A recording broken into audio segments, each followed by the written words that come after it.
Rasulullah SAW menyuruh agar pintu-pintu rumah untuk ditutup, jendela-jendela ditutup. Demikian pula anak-anak kecil pun tidak boleh keluar pada waktu itu. Kenapa? Karena Rasulullah SAW mengabarkan bahwa di waktu-waktu itu syaitan dari kalangan jin itu sedang bertebaran. Kalaulah kalian melihat apa yang aku lihat, kalian tidak akan berani berjalan sendirian di malam hari. Lain dunia, menguak misteri, meluruskan persepsi.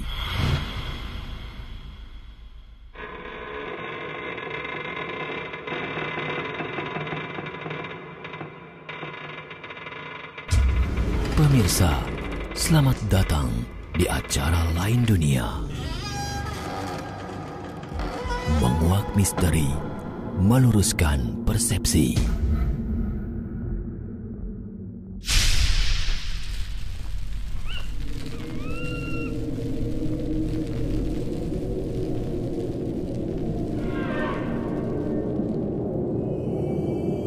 Ngalap berkah, kata yang tidak asing lagi di telinga orang Jawa khususnya dan orang Indonesia pada umumnya.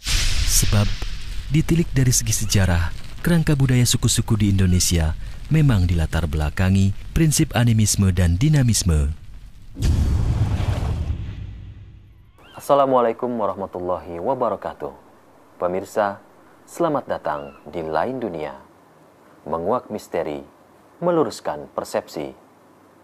Banyak kaum muslimin yang tidak memahami manakah tabaruk yang sesuai dengan syariat dan manakah tabaruk yang tidak sesuai dengan syariat. Akibatnya, banyak kaum muslimin yang berbondong-bondong ke tempat keramat yang dianggap memiliki berkah, seperti kuburan wali, hewan yang dikeramatkan, gua-gua, pemandian, atau pepohonan, dan lain sebagainya.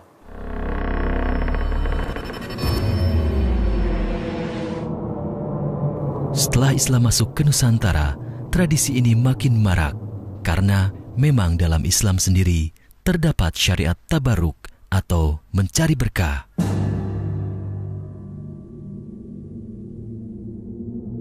Dan kenyataan ini pun diperburuk dengan adanya seorang tokoh yang dipandang oleh masyarakat, yaitu kiai atau ulama yang malah kemudian menganjurkannya.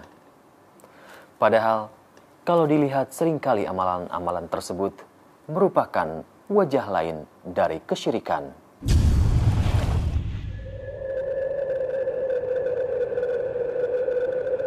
Tidak sedikit masyarakat kita yang sangat mengkultuskan sang guru atau kiainya.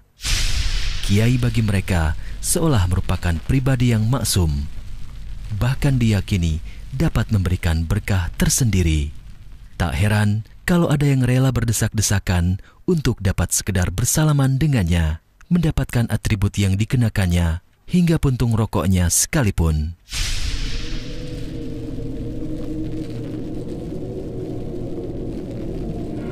Pemirsa, pada prinsipnya berkah itu hanyalah kepunyaan Allah semata. Dialah yang memberikannya. Sedangkan pribadi-pribadi, benda-benda atau waktu-waktu yang dinyatakan mengandung berkah oleh syariat, itu hanya merupakan sebab diperolehnya keberkahan.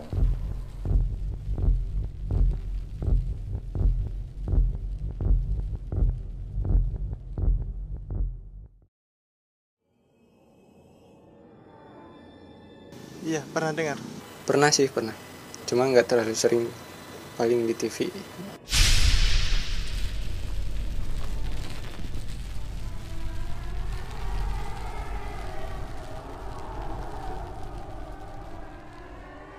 Biasanya ya tempat-tempat yang dikeramatin gitu atau sesuatu yang bisa atau menghasilkan suatu kesembuhan bagi orang yang sakit biasanya gitu.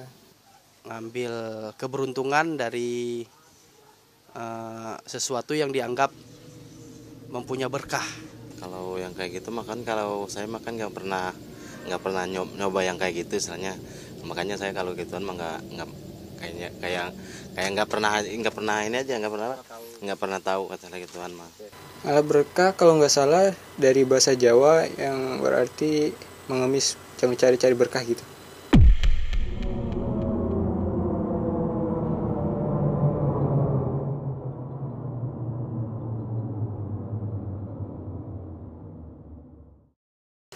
Menurut saya pribadi sih secara orang awam ya, hal yang seperti itu ya tidak masuk akal ketika manusia yang tercipta jauh lebih baik dari benda-benda mati berharap kepada benda-benda mati, padahal sudah diberitahukan kepada kita untuk meminta hanya kepada Allah.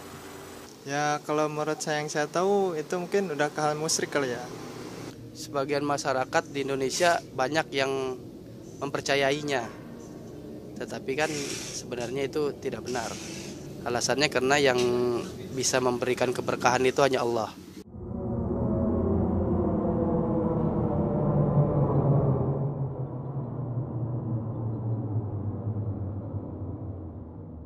Biasanya di pohon-pohon yang dianggap angker atau kuburan-kuburan yang biasanya dianggap dikeramatkan. Nah, sama kebanyakan masyarakat. Yang saya tahu itu di kampung saya ya, itu ada suatu guha yang di dalamnya ada air dan airnya itu bisa menyembuhkan. Katanya ya disebut air jam-jam. Yang saya tahu sih biasanya di TV-TV ya, di sumur gitu, di rumah angker atau di pohon biasanya. Sungai juga ya seperti itu. Batu juga. Dan katanya sekarang banyak juga dari batu-batu akik gitu. Katanya membawa keberkahan biar dagangan laku.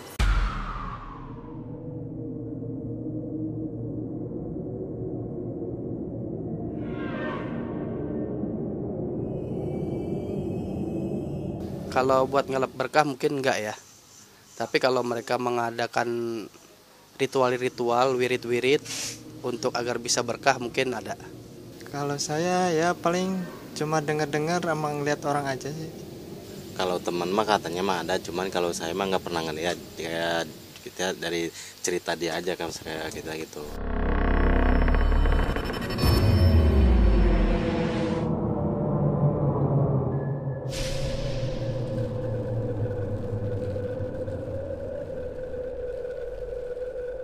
Bismillahirrahmanirrahim. Alhamdulillah, salatu wassalamu ala rasulillah. Mengalap berkah, mencari keberkahan adalah perkara yang dianjurkan dalam syariat.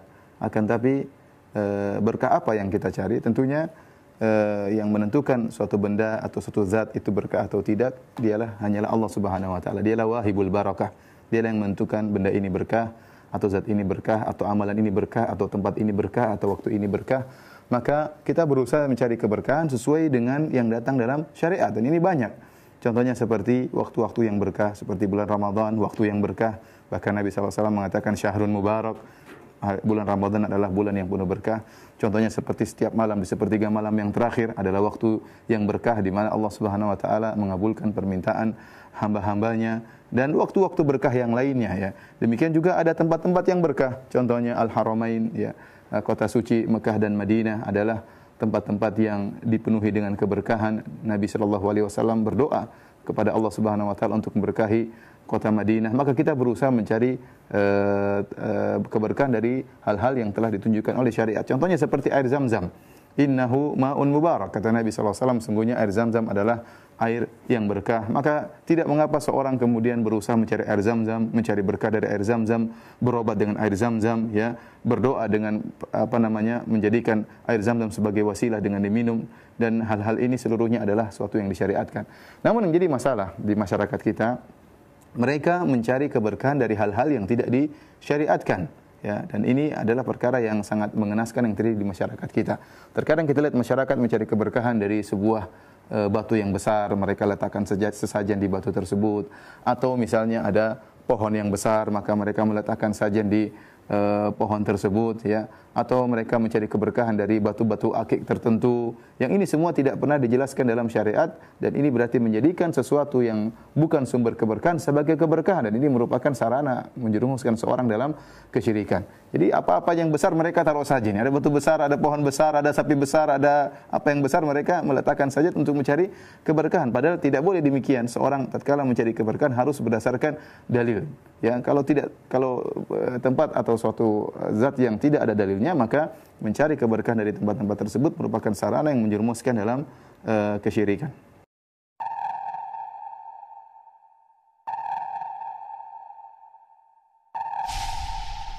Para pemirsa yang dirahmati Allah Subhanahu wa taala, di tanah air kita banyak sekali bentuk-bentuk mengalap berkah, mencari berkah yang tidak disyariatkan, ya. Contohnya seperti saya pernah lihat sendiri, ada beberapa gentong yang diletakkan di sebuah masjid. Kemudian orang-orang mengambil air dari gentong tersebut, kemudian diusapkan kepada anak-anak mereka supaya sehat, supaya terhindar dari penyakit atau supaya cerdas. Ya, bahkan ada hal yang lucu, saya pernah tanyakan kepada sebagian orang tersebut. Saya tanya, kenapa menggunakan air yang ada dalam gentong ini sebagai mencari tempat untuk mencari keberkahan?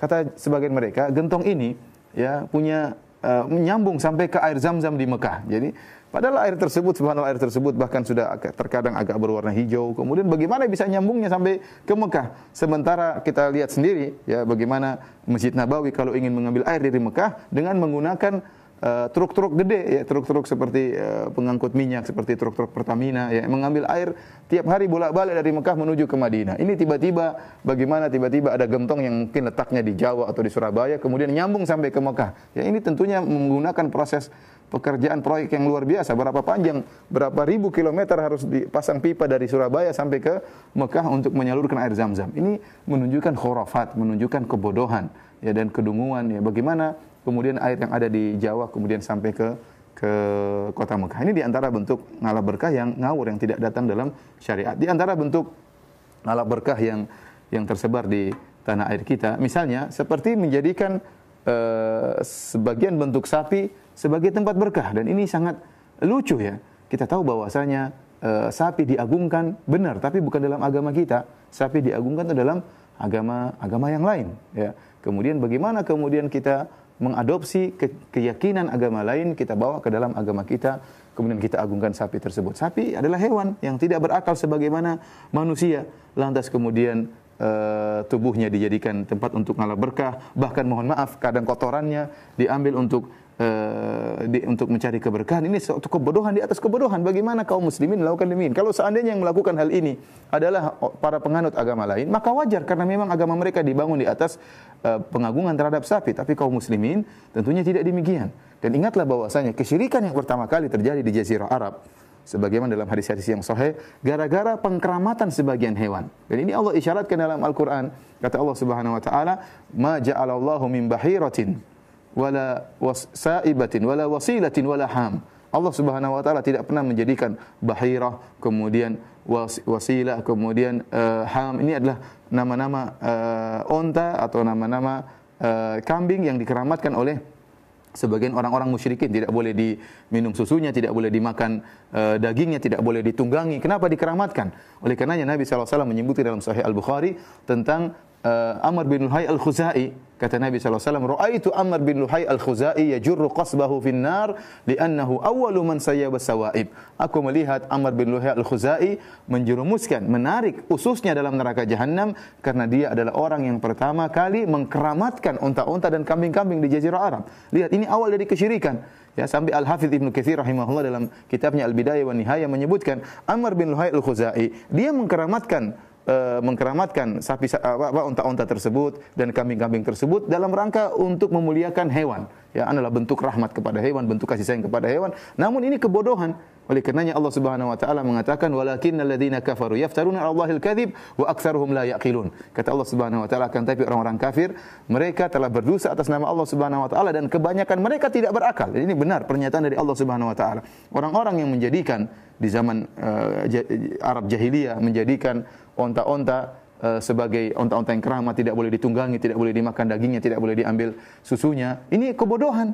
Allah ciptakan onta-onta tersebut halal untuk dimakan, untuk dimanfaatkan, untuk ditunggangi, kemudian mereka keramatkan, maka ini merupakan kedunguan. Allah mengatakan la yaqilun, kebanyakan mereka tidak berakal. Dan ini sangat menyedihkan, terjadi juga di tanah air kita tatkala mereka menjadikan sebagian sapi-sapi sebagai benda-benda yang keramat, kemudian diambil kotorannya dan menjijikkan dan mengerikan. Bagaimana kita bayangkan bagaimana orang-orang non-muslim kemudian melihat ada di antara ajaran Islam mengambil kotoran dari sapi. Kira-kira mereka mau masuk Islam atau tidak? Tidak mungkin mereka mau masuk Islam kalau melihat ternyata praktek kaum muslimin mengambil berkah dari kotoran hewan yang tidak berakal. Kotoran dari sapi, ya. Bagaimana mereka mengganggukan hewan daripada manusia, kotorannya diambil. Dan ini merupakan kebodohan dan kedunguan. Para pemirsa yang dirahmati oleh Subhanahu Wa Taala. Yang lucu, mereka menamakan sapi ini dengan sapi bule. Ya. Kita kan bangsa Indonesia, harusnya namanya kita harus membangga dengan produk dalam negeri. Kenapa kita membanggakan sapi bule? Ya, bule-bule yang telah menjajah kaum tanah air kita, kemudian kita banggakan, malah kita, kalau kita mau banggakan ya sapi Jawa, jangan sapi bule. Ini sapi bule dibanggakan, kemudian sapi Jawa ditinggalkan. Ini adalah cara berpikir yang terbalik. Oleh karena saya katakan bahwa ini salah satu bentuk dari mencari berkah yang tidak benar yang dilakukan di tanah air kita.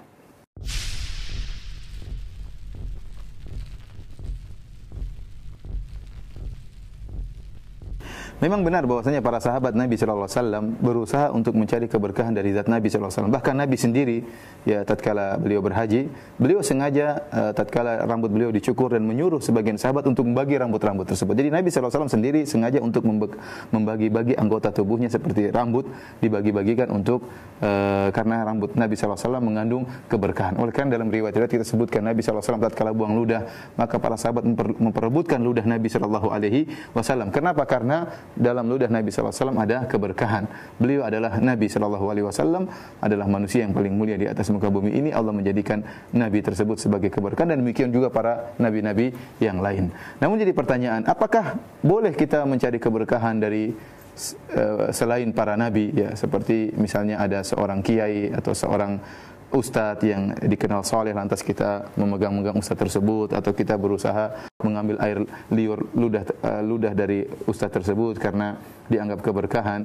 Maka para ulama telah menjelaskan mencari keberkahan dari zat seseorang ini adalah kekhususan Nabi sallallahu alaihi wasallam, dan ini dipahami oleh para sahabat. Oleh karenanya para sahabat mereka tidak mencari keberkahan dari sebagian mereka yang lainnya, tetapi mereka hanya mencari dari Nabi sallallahu alaihi wasallam.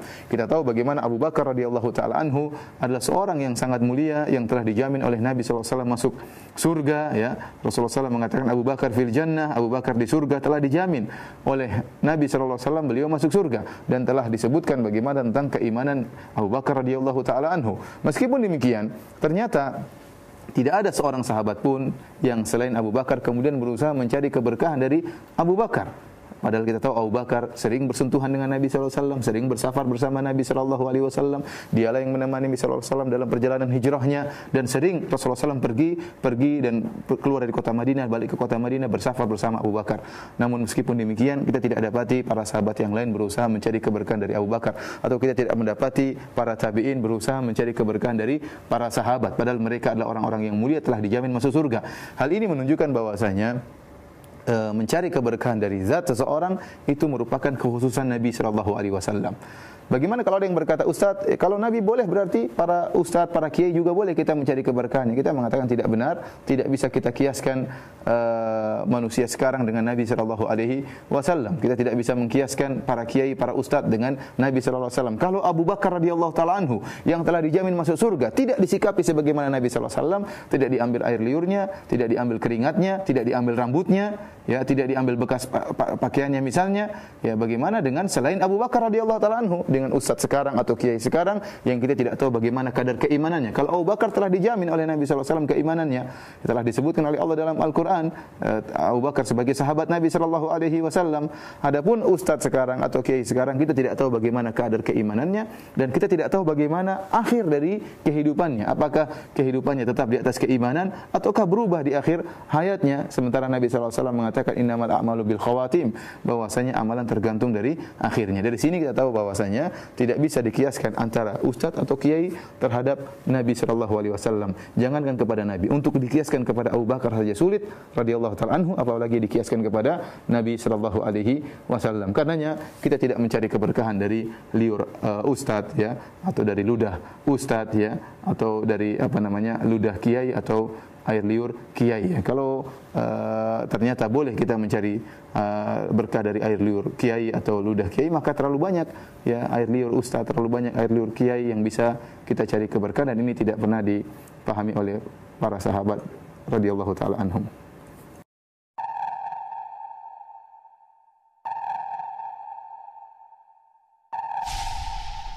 Di antara sebab terbesar masyarakat sering mencari keberkahan dari hal-hal yang dilarang adalah karena kebodohan, ketidaktahuan. Sebenarnya mencari keberkahan yang disyariatkan sangat banyak ya. Banyak hal yang bisa kita mencari keberkahan, terutama dalam ibadah-ibadah. Kita mencari keberkahan dalam salat, kita mencari keberkahan dalam puasa sunnah, puasa Senin Kemis, puasa Ayyamul Bid 13, 14, 15 setiap kali bulan Hijriah. Kemudian misalnya ada hari-hari berkah seperti bulan Ramadan, ada puasa namanya puasa Asyura ya, ada namanya misalnya puasa Arafah, dan banyak sekali waktu-waktu yang berkah.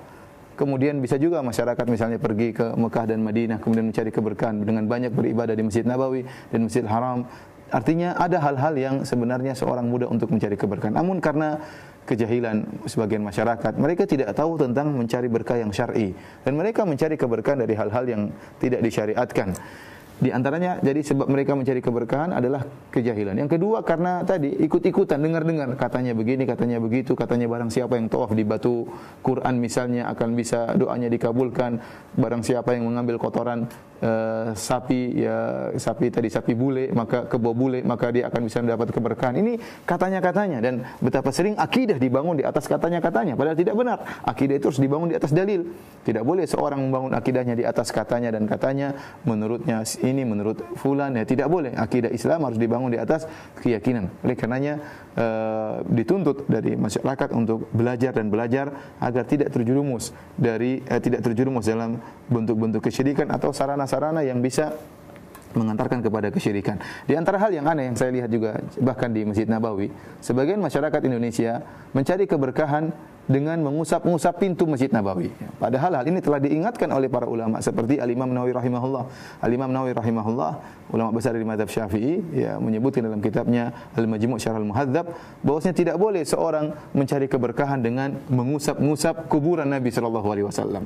Bahkan Al-Ghazali rahimahullahu taala dalam kitabnya Ihya Ulumuddin menyebutkan bahwasanya min adati atamassuh bil masyahid min adatil yahud wan nasara. Kata dia bahwasanya mengusap-ngusap al-masyahid, kuburan-kuburan, ya, dalam rangka mencari berkah tentunya merupakan tradisinya orang-orang Yahudi dan Nasrani.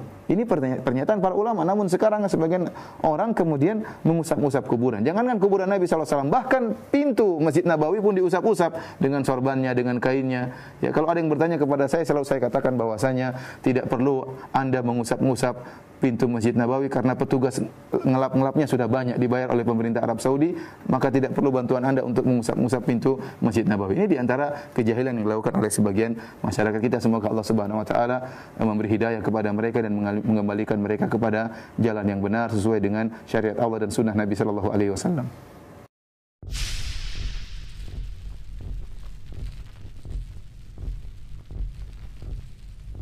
Para pemirsa yang dirahmati Allah Subhanahu wa taala, maka carilah berkah sesuai dengan yang disyariatkan oleh Allah Subhanahu wa taala, disyariatkan oleh Nabi sallallahu alaihi wasallam. Jangan kita menyaingi Allah dan menyaingi Nabi sallallahu alaihi wasallam dengan menentukan zat ini berkah, benda ini berkah, tempat ini berkah. Ya, karena kita seakan-akan berhak untuk menentukan ini berkah atau berkah tanpa berdasarkan dalil. Ya, padahal yang wahibul barakah, yang menentukan ini berkah atau tidak hanyalah Allah Subhanahu wa taala atau melalui lisannya Rasulullah sallallahu alaihi wasallam. Maka berusahalah mencari keberkahan yang disyariatkan dan jauhilah segala bentuk-bentuk ngalap berkah yang tidak disyariatkan dalam Al-Quran maupun sunnah Nabi sallallahu alaihi wasallam. Wabillahi taufiq wal hidayah. Assalamualaikum warahmatullahi wabarakatuh.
Pemirsa, di dalam mencari berkah sudah seharusnya kita mengikuti petunjuk syariat agar kita tidak tergelincir ke dalam bid'ah atau syirik. Siapa yang mencari berkah kepada selain Allah, maka ia akan terjerumus ke dalam syirik akbar. Barang siapa yang mencari berkah dengan hal-hal yang dibenarkan dengan syariat, namun ia melakukannya dengan cara yang berlawanan dengan syariat, maka ia telah terjatuh ke dalam bid'ah. Na'udzubillah min dzalik, nas'alullah wal afiyah. Wassalamualaikum warahmatullahi wabarakatuh. Lain dunia, menguak misteri, meluruskan persepsi. Lain dunia di Roja TV.